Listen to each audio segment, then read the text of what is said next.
喺世界呢段時間都有好多嘅戰爭非常嘅殘酷，打到好多人家破人亡，好多人失去親人，無數嘅人死亡或者受重傷，身體呢係受到好大嘅傷害，而且因着戰爭嘅造成嘅係數以萬計、數以十萬計嘅人係傷亡嘅，所以令人都覺得好慘痛。咁其實人類都知道戰爭係唔好嘅，但唔知點解人類咧總係要繼續發動戰爭。咁喺烏克蘭嘅戰爭，我只係諗，如果係喺2013到14年，烏克蘭唔搞一場嘅顏色革命，就唔會引起後來咁多嘅死亡啊同埋傷害。咁點解要搞顏色革命呢？咁當時咧其實都係世界政治唔同嘅勢力嘅爭霸。咁呢啲政治勢力嘅爭霸就係有唔同嘅強權嘅存在，有啲嘅政治嘅群體，佢認為佢哋嘅睇法係代表最後嘅正義，佢哋嘅制度係世界最好嘅。咁因此呢，凡係唔跟從佢制度嗰啲國家呢，基本上都係屬於可能係邪惡嘅國家，可能係自己嘅敵人。咁所以呢，就要改變佢或者消滅佢。咁所謂顏色革命當時就係嘗試去改變一啲唔同自己制度一樣嘅國家，咁啊將佢只要改變咗，咁佢就會同我哋類似，就唔係我哋敵人啦。咁但係咁諗嗰陣時，如果你去人哋嗰度分化人哋嘅人民，然後咧滲入去咧製造好多嘅對當政者嘅不滿，然後製造一啲動亂嘅可能性。而且幕後仲提供金錢同埋各種嘅武器，咁製造人哋國家嘅動亂，由喺通過動亂之後，結果達至呢個國家制度改變同我哋嘅國家一致。咁樣嘅諗法呢，其實本身係基於一種係冇道德亦冇善良嘅思考。我哋希望人哋嘅國家嘅制度更好，係需要呢係努力去同其他國家交流，對其他國家有尊重。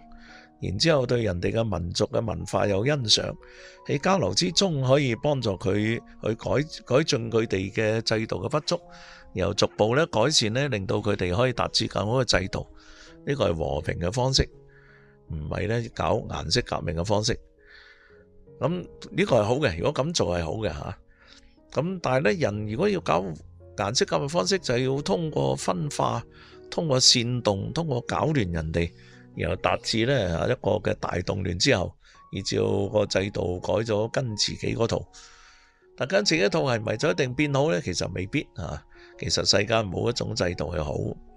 咁而你要搞亂人哋同埋去做到佢哋之間嘅分化，個後果之令到人哋國家受嘅傷害好大。咁點解人類會中意咁搞嘅呢？咁我諗呢，因為如果根據聖經所了解，就係人類如果有戰爭出現，主要原因係因為人類都離棄咗呢個終極嘅真理。如果宇宙有一個終極真理係一個仁愛嘅真理，咁如果人人都跟從呢個仁愛，有無窮嘅寬恕、無窮嘅接納、無窮嘅忍讓、無窮嘅愛，世界唔會有衝突戰亂嘅。咁但係當人同呢個永恆嘅真理斷咗關係，咁根據聖經講就係上帝本身就係永恆嘅仁愛美善，但你同佢斷咗關係呢，咁人就進入自我中心當中，呢個就叫罪嘅狀態。自我中心就係一種隔絕嘅狀態，就係同上帝隔絕，亦同他人隔絕，亦同大自然隔絕。所以當人喺呢個隔絕狀態呢，佢既同終極嘅仁愛隔絕咧，佢同其他人自然就係有隔絕，覺得我係啱嘅，佢係錯嘅，我係好嘅，佢係壞嘅。我呢係以滿足我為本去傷害他人嚟滿足我自己。正係因為咁呢，人類就開始有衝突，人類就搶奪唔同嘅資源，又希望資源係我所獨有，你所冇。咁然之後為咗搶奪資源，大家就開始有戰爭、有衝突、有殺戮啊。而且咧，人類亦破壞大自然，因為喺大自然當中，如果人能夠同自然和諧，掌握自然嘅規則，用科學去處理，使到大自然嘅所有嘅生物都可以活得好好，咁然後咧，大家可以供養咧大家嘅需要，咁就唔使咧你食我，我食你啊。咁但係咧，結果咧，人咧又會係對大自然咧作出破壞。呢度因為人同大自然都係隔絕咗，人亦係有罪嘅。呢個狀態咧係未消解嘅。不過咁樣嘅情況令到呢個世界咧就不斷喺衝突同動盪當中，而且咧唔單止係個人嘅隔絕，群體一個民族同另一個民族嘅隔絕。群體嚟講，人或者一個嘅社團同另一個社團嘅隔絕，呢個中間咧就會引起好多嘅衝突。人世間中有無止境嘅衝突，就係因為人呢係上帝賦予人有自由，人有自由咧可以去跟從上帝、信上帝，亦可以唔信上帝、隔絕上帝。咁如果人隔絕咗上帝嗰種終極美善，又同其他人有隔絕，人與人之間就永遠係喺自我中心嘅互相搶奪資源之中咧，進入無止境嘅衝突。而衝突到係要成個民族嘅民族、國家嘅國家之間衝突，要去消滅對方，呢個就成為戰爭。咁戰爭發生呢，即係無論你幾正義都好咧，你個後果都係並不正義嘅，因為咧始終都係會死好多人，係讓好多人失去生命，係有好慘烈嘅後果。所以人類其中一個好大嘅罪就係自以為義。所以耶穌基督咧，佢嚟到人間都好重視去指出咧，唔可以自以為義。嗰啲嘅法利賽人以為自己代表上帝，係代表最高嘅聖潔啊，咁呢就叫自以為義啦。咁如果以為自己代表聖潔又代表上帝，佢就具有無限權威去審判他人，去陷害他人，話他人呢係並不正義。咁因此呢，就會造成好多嘅人間嘅衝突。因為對方佢同樣佢信第二啲嘅真理，佢嘅審判不你係唔正義，大家都以為自己為正義而戰呢，個後果呢就會係無止境嘅殘殺啦。所以耶穌教導人一樣嘢，就係唔好以為自己代表上帝。縱使你信上帝，但係你以為自己代表上帝，你發動軍隊去打其他人，例如十字軍，其實都係好大嘅罪。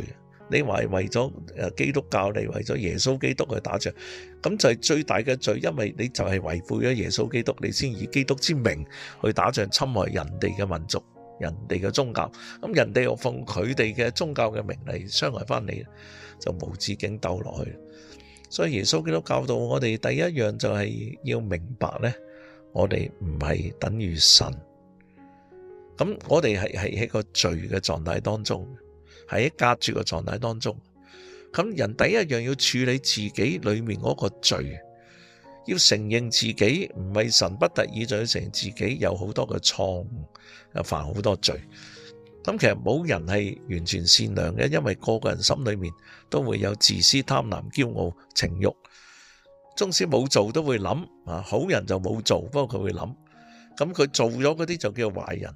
其實好人都唔係善良，不過佢比壞人善良啲，因為佢冇做出嚟。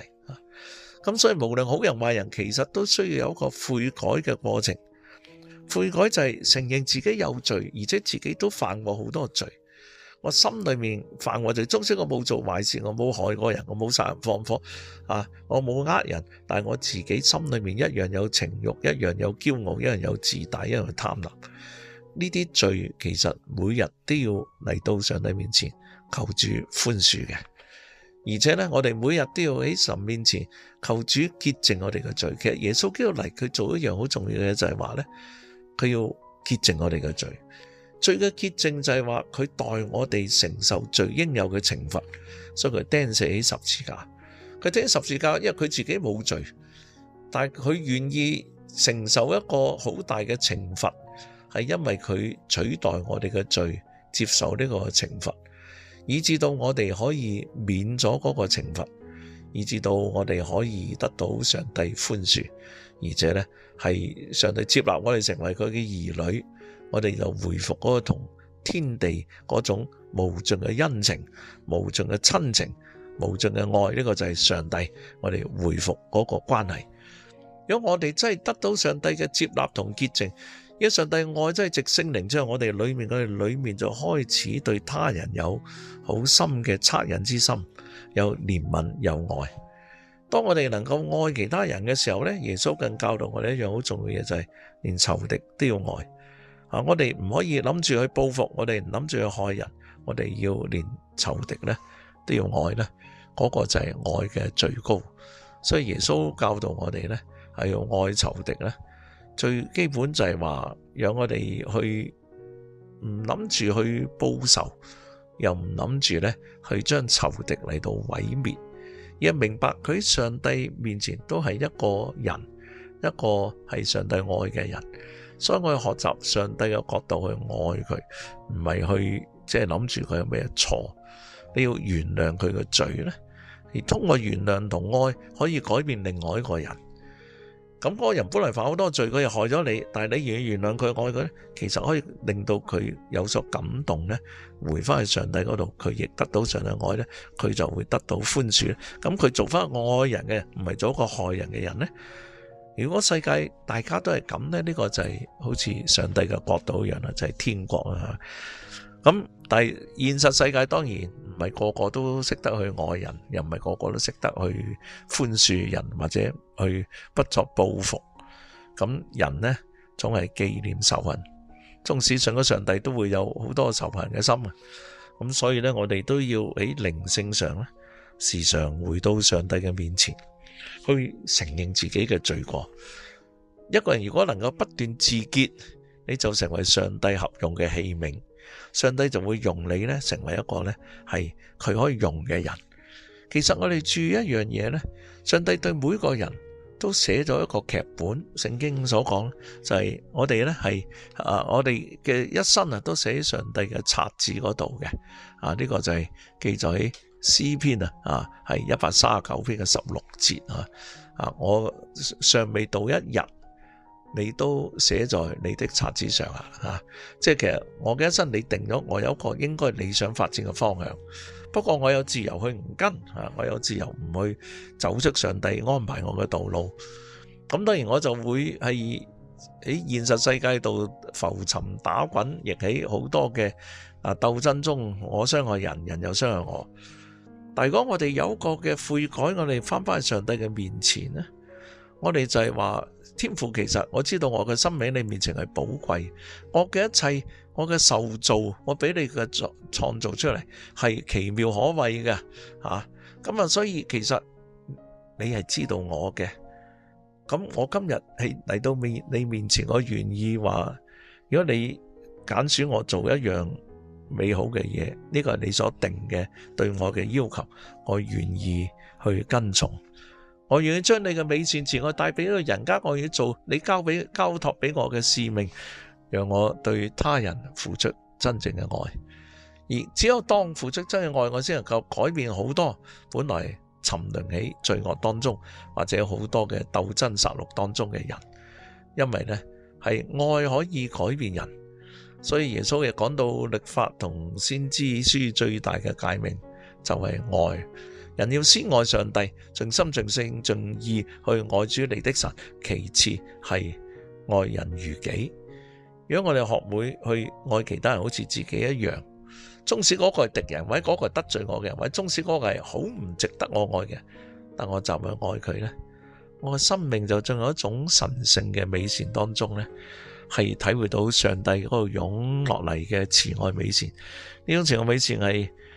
安慰咗我嘅心，亦讓我同上帝連結，以至到我可以用愛去改變好多嘅人，幫助好多人從苦難中站翻起嚟。世上因着人類嘅鬥爭產生好多苦難，好多嘅戰爭咁亦好多人係無辜地死去，但係呢個就係人生無可奈何，你要面對。咁今日如果我仍然活着，我相信上帝總有個旨意，希望我能夠將佢美好活出嚟。所以我唔可以怨恨，因為苦難去怨恨神。我一怨恨呢，我又陷入翻罪嘅自我中心裏面。我學習唔去怨恨，唔去憤怒，而反而用無止境嘅憐憫同愛去睇其他嘅人。咁我去咁做，好多人一齊咁做，呢個世界就會變得更加似上帝嘅世界。呢個就稱為天國。咁所以上帝國度就彰顯起一刻嘅領悟，我哋同上帝有愛嘅關係。由我哋無止境嘅將愛行喺世間，就似喺呢個世間，我哋建立一個愛嘅群體，去安慰世間嘅人，去改變嗰啲受苦嘅人，讓佢哋得到安慰，等佢站翻起嚟，幫助佢哋揾翻佢哋嘅出路。咁樣我哋嘅人生呢，就充滿意義，而唔係再陷喺一個無止境嘅現世嘅互相爭鬥嘅世界當中。